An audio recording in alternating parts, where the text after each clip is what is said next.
बेमौसम बारिश की वजह से हुए किसानों को नुकसान का जायजा लेने नितिन गडकरी के नेतृत्व में केंद्रीय मंत्रियों की एक टीम आज यूपी का दौरा करेगी। इस टीम में कृषि मंत्री चौधरी वीरेंद्र सिंह, पेयजल मंत्री रामकृपाल यादव और रसायन और खाद्य मंत्री अनंत कुमार शामिल हैं। केंद्रीय मंत्रियों की टीम आगरा, अलीगढ़ और मेरठ का दौरा करेगी। उत्तर प्रदेश में बेमौसम बारिश और ओला पड़ने से अब तक 35 किसानों की मौत हो गई। राज्य सरकार के मुताबिक किसानों की मौत सदमे से या फिर दिल का दौरा पड़ने से हुई है। राज्य सरकार का दावा है कि अब तक किसी किसान ने खुदकुशी नहीं की है। राज्य के 40 जनपद ओलावृष्टि और बारिश की चपेट में आए हैं, जिससे करीब 5 लाख किसान प्रभावित हुए हैं। जो लॉस का आकलन हुआ था, पहले तो इसमें 33 जनपद थे, 33 डिस्ट्रिक्ट्स का इनिशियल जो आपकी घटना हुई थी उसमें लॉस आया था। और पहले की फिगर आपको याद होगी, मैंने आपको करीब 744 करोड़ बताया था, लेकिन वो फिर बढ़ के करीब 850 करोड़ 870 करोड़ उस तक पहुंच गई थी। अभी जो पता है कि जनपद करीब अब 40 हो गए हैं जो टोटल इफेक्टेड है, क्योंकि इधर ओले से कुछ जनपद और इफेक्ट हुए हैं, विशेष तौर पर मथुरा। यूपी की आम पट्टी में बेमौसम बारिश से आम के पेड़ों को भी काफी नुकसान हुआ है। मलिहाबाद और बाराबंकी में आम के पेड़ों पर लगे बौर तेज बारिश और ओले से झड़ गए। अनुमान लगाया जा रहा है कि इस बार आम की पैदावार 90% तक कम हो जाएगी। उत्तर प्रदेश में करीब 3 लाख हेक्टेयर में आम के बगीचे हैं, जहां से करीब 40 लाख टन आम का उत्पादन होता है। राजस्थान में जैसलमेर में सरहदी रेगिस्तान से रेतीली हवाओं का बवंडर उठा और देखते ही देखते पूरा शहर काले तूफान की चादर में लिपट गया। दिन में ही सड़कों पर अंधेरा छा गया। पिछले हफ्ते ही जैसलमेर, जोधपुर समेत राजस्थान के तमाम इलाकों में ओलावृष्टि हुई थी, जिससे फसलों को काफी नुकसान हुआ था। जोधपुर में बेमौसम बारिश और तूफान ने एक शख्स की जान ले ली। अचानक आए तूफान से बचने के लिए अनूप सिंह पेड़ के नीचे खड़े हो गए थे, लेकिन तेज हवा में पेड़ ही उखड़ गया और वो उसके नीचे दब गए। जोधपुर में तूफान के साथ तेज बारिश भी हुई और ओले भी पड़े। पश्चिम बंगाल में धान की फसलों को बेमौसम बारिश और ओलों से काफी नुकसान पहुंचा है। वर्धमान इलाके में 80% फसलों को नुकसान पहुंचा है। कई इलाकों में धान की बुआई भी प्रभावित हुई है। मौसम विभाग का अनुमान है कि आज से मौसम फिर से बिगड़ने जा रहा है। वेस्टर्न डिस्टर्बेंस की वजह से समूचे उत्तर पश्चिमी भारत में कहीं फुहारें होंगी तो कहीं बारिश और बिजली का कहर बरसेगा। दिल्ली, एनसीआर, हरियाणा, पंजाब, पश्चिमी यूपी में कहीं कम तो कहीं तेज बारिश के आसार हैं।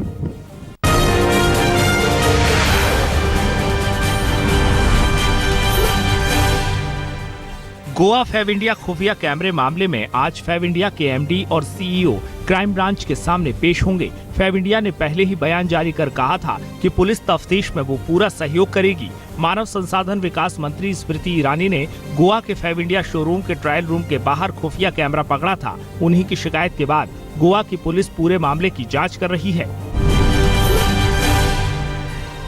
यूपी बोर्ड परीक्षाओं की कॉपियां बाबू और चपरासी से जचवाए जाने का एक अजीबोगरीब मामला सामने आया है। मामला उत्तर प्रदेश के बांदा का है, जहां इन दिनों इंटर और हाई स्कूल परीक्षाओं की कॉपियों को चेक करने का काम कई सेंटर्स में चल रहा है। जांच केंद्रों में लगाई गई ड्यूटी लिस्ट में ऐसे कई नाम हैं, जिनमें कॉलेज के बाबू से लेकर चपरासी तक शामिल हैं। हालांकि जिन कॉलेजों में मामला पकड़ में आया है, वहां का प्रशासन इसका ठीकरा बोर्ड के सिर फोड़ते हुए कहता है कि गलत लिस्ट बोर्ड द्वारा भेजी गई है। कानपुर में आईआईटी के ज्वाइंट एंट्रेंस एग्जाम में बॉलीवुड स्टाइल में नकल का मामला सामने आया है। नकल करने वाला छात्र फिल्म स्टार रजनीकांत की फिल्म रोबोट की तरह चिप और ईयरफोन की मदद से नकल कर रहा था, लेकिन उसकी चोरी पकड़ी गई। कॉलेज प्रशासन की शिकायत पर पुलिस ने छात्र को गिरफ्तार कर लिया, लेकिन उसका साथी अब तक पकड़ से बाहर है। टीम इंडिया के कप्तान महेंद्र सिंह धोनी ने कल देवड़ी मंदिर में पूजा अर्चना की और आईपीएल में सफलता के लिए कामना की। धोनी के साथ उनके दोस्त और पारिवारिक मित्र भी थे। धोनी के आने की खबर मिलते ही उनके चाहने वालों की बड़ी भीड़ जुट गई। लोगों को उम्मीद थी कि बिटिया के जन्म के बाद पहली बार रांची पहुंचे धोनी सपरिवार यहां आएंगे। सभी लोग धोनी की नन्ही बिटिया की एक झलक देखने को बेताब थे।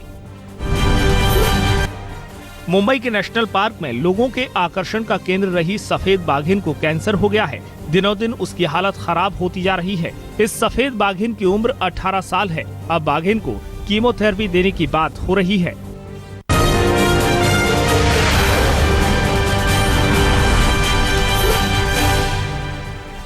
भगत सिंह क्रांति सेना ने पोस्टर्स लगाकर आम आदमी पार्टी पर हमला बोला है। पोस्टर्स में मुख्यमंत्री अरविंद केजरीवाल की तुलना हिटलर से की गई है और पार्टी के अहम पदों से बाहर किए गए योगेंद्र यादव और प्रशांत भूषण से सहानुभूति जताई गई है। भगत सिंह क्रांति सेना ने ऐसे पोस्टर्स दिल्ली के अलग अलग इलाकों में लगाए हैं। पोस्टर्स में लिखा है, आप में रहना है तो अरविंद अरविंद कहना है। 1 अप्रैल को भी भगत सिंह क्रांति सेना ने अरविंद केजरीवाल के खिलाफ पोस्टर्स लगाए थे। कांग्रेस नेता और पंजाब के पूर्व मुख्यमंत्री कैप्टन अमरिंदर सिंह ने विवादित बयान दिया है। पानी के मुद्दे पर केंद्रीय जल संसाधन मंत्री उमा भारती को ललकारते हुए उन्होंने आपत्तिजनक टिप्पणी की। उमा भारती ने कहा था कि 45 दिनों में पंजाब और हरियाणा के बीच पानी बंटवारे पर फैसला हो जाएगा। वो कह रही है 45 दिन मैं फैसला कर दूं पानी का। तो लीजिए उमा भारती जी, जरा एक गल मैथों सुन ले। अगर तू एक बूंद पानी भी पंजाब की लैंड की कोशिश की नहीं, असी उल्टा कर देंगे पंजाब तेन नहीं लेंगे। आज दिल्ली में राजनीतिक मामलों की कैबिनेट कमेटी की बैठक है, जिसमें ब्रेक के बाद संसद के बजट सत्र के शुरू होने की तारीखों पर मुहर लगेगी। सरकार भूमि अधिग्रहण बिल फिर से राज्यसभा में लाना चाहती है। केंद्रीय मंत्री रामविलास पासवान यूपी में दलितों को लुभाने में जुटे हैं। अपने बेटे चिराग के साथ वो वाराणसी में दलित महापंचायत में पहुंचे और लोगों से अपील की कि आने वाले चुनावों में वो सही नेता का चुनाव करें। लोग नहीं चाहते हैं कि समाज में बंटवारा हो। जो दलित है, बाबा साहब अम्बेडकर ने कहा अनुसूचित जाति एक है, उसको रहने दो, लेकिन अनुसूचित जाति में सबके ऊपर में नजर रखो, सिर्फ अपने ऊपर में नजर मत रखो।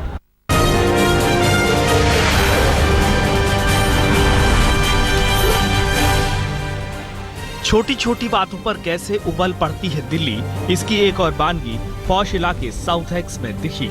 पार्किंग विवाद में सांसद के बेटे और भतीजे की कुछ लोगों ने जमकर पिटाई की।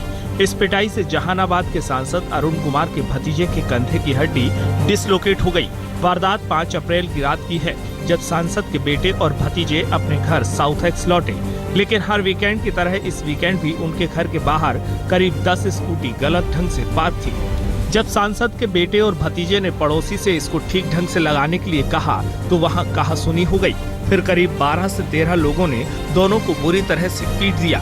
जब सांसद अरुण कुमार ने मामले की जानकारी पुलिस कमिश्नर BS बस्सी को मिलकर दी, उसके बाद पुलिस हरकत में आई और आनन फानन में 3 आरोपियों को पुलिस ने गिरफ्तार कर लिया। इन्होंने पार्किंग ढंग से नहीं करा था, उसके लिए बात शुरू हुई। हमने उन्हें बोला हटाने के लिए, बस उसी पर उन्होंने आगे नहीं जाके अब्यूज़ करना शुरू कर दिया और मारना शुरू कर दिया। मारते मारते हमें अंदर ले आए। सबसे ज़्यादा मेरे भाई को मारा, मुझे ज़्यादा नहीं पड़ा। फिर मेरी मदर आ गई, उनको भी अब्यूज़ किया, धक्का दिया। अब तक में बीच बचाव करने लोग आ गए, मामला रुके। 10-15 मिनट एक कार्यक्रम चला होगा। बीच में गाली गलौज उन्होंने करना शुरू कर दिया और नीचे उतरते ही बातचीत कुछ नहीं की, धक्का मुक्की, मारा पिटी उन्होंने शुरू कर दी। मेरे भाई को मारा, अलग 3-4 लोगों ने, मुझे 5-6 लोगों ने ड्रैग करके दीवार पे पटका, हाथ पे मारा, सर पे मारा।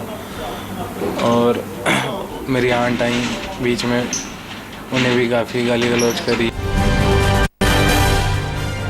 दिल्ली में रफ्तार का कहर एक बार फिर देखने को मिला, जहां तेज रफ्तार मर्सिडीज कार ने एक ऑटो को टक्कर मार दी। इस हादसे में ऑटो में सवार 3 लोग घायल हो गए, जिन्हें एम्स ट्रॉमा सेंटर ले जाया गया। मर्सिडीज कार में 4 लोग सवार थे। मौके पर मौजूद ऑटो चालक का आरोप है कि मर्सिडीज में सवार 4 युवक नशे में थे, जिन्हें पुलिस ने मौके से भगा दिया।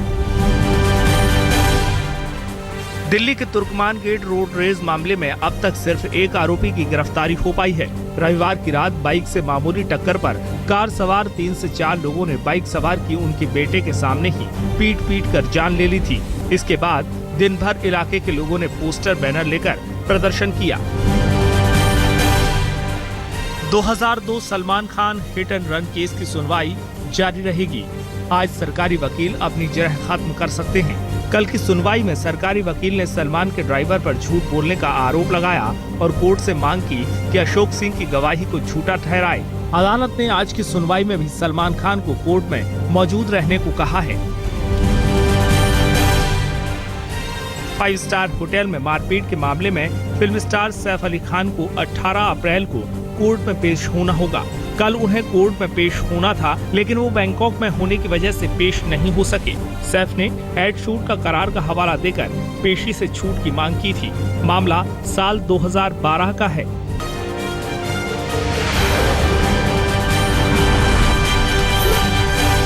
छत्तीसगढ़ में बीजेपी सांसद रणविजय सिंह जूदेव के भाई विक्रमादित्य जूदेव पर निजी स्कूल के एक प्रिंसिपल परमेश्वर गुप्ता के ऊपर पजेरो गाड़ी चढ़ाने का आरोप है। लहूलुहान प्राचार्य को रांची रेफर किया गया है, जहां उनकी हालत नाजुक बनी हुई है। पुलिस ने विक्रमादित्य के खिलाफ हत्या के प्रयास का मामला दर्ज किया है। पुलिस के मुताबिक आरोपी विक्रमादित्य जूदेव फरार है। उदयपुर पुलिस ने रेव पार्टी में मशगूल 16 लड़कियों और 80 लड़कों को गिरफ्तार किया है। पुलिस ने डीसीपी के नेतृत्व में उदयपुर अहमदाबाद हाईवे पर मौजूद hotel and resort Uday palace पर छापा मारा। पुलिस के मुताबिक लड़कियों को भोपाल, दिल्ली, नीमच, मुंबई, आगरा और अहमदाबाद से बुलाया गया था।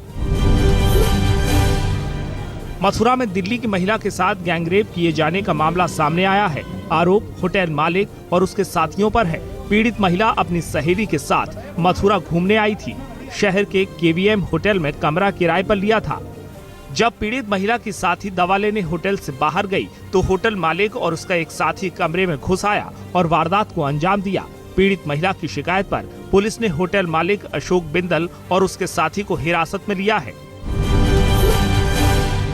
दिल्ली से सटे नोएडा में रियल एस्टेट कारोबारी की पत्नी की चाकुओं से गोदकर हत्या कर दी गई। घर की अलमारियों के ताले टूटे हुए थे। मृतक के मोबाइल भी गायब थे। पुलिस को शक है कि लूट के इरादे से इस वारदात को अंजाम दिया गया। इस वारदात के बाद से घर में बेटे की देखरेख करने वाला मेल नर्स सोनू गायब है। राजस्थान में चूरू जिले के सादुलपुर में राजस्थान बड़ौदा ग्रामीण बैंक में दिन दहाड़े डकैती हो गई। सोमवार को आधा दर्जन हथियारबंद नकाबपोश बदमाश बैंक में घुस आए और 7,11,000 रुपए लूटकर फरार हो गए। वारदात के वक्त बैंक में ना तो सुरक्षा गार्ड मौजूद था और न ही बैंक में सीसीटीवी कैमरे ही लगे हुए थे। बिहार के वैशाली जिले के बिद्दुपुर में शटर काटकर चोरी को अंजाम देने वाले गैंग की पूरी वारदात सीसीटीवी कैमरे में कैद हो गई। वारदात रविवार देर रात की है। तस्वीरों में साफ देखा जा सकता है कि किस तरह देर रात ये लुटेरे बेखौफ होकर शटर और तालों को काट रहे हैं। पुलिस ने चोरी की इस वारदात के फुटेज को कब्जे में ले लिया है। यूपी के संत कबीरनगर में पुलिस भर्ती के दौरान रिश्वतखोरी का मामला सामने आया है। जिला अधिकारी और एसपी की टीम ने मेडिकल टेस्ट पैनल के डॉक्टरों के पास से 1,21,000 रुपए बरामद किए हैं। इसके बाद पैनल के चारों डॉक्टरों पीके जैन, वहीदुल हक, के चौधरी और डॉक्टर शिव ओम को गिरफ्तार कर लिया गया।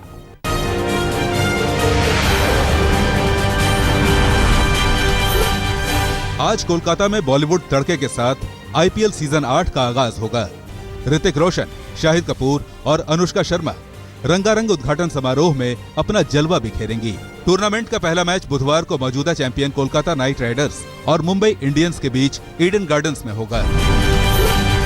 आईपीएल सीजन 8 के उद्घाटन समारोह से सिर्फ एक दिन पहले राजीव शुक्ला को एक बार फिर आईपीएल गवर्निंग काउंसिल कमेटी का अध्यक्ष नियुक्त किया गया।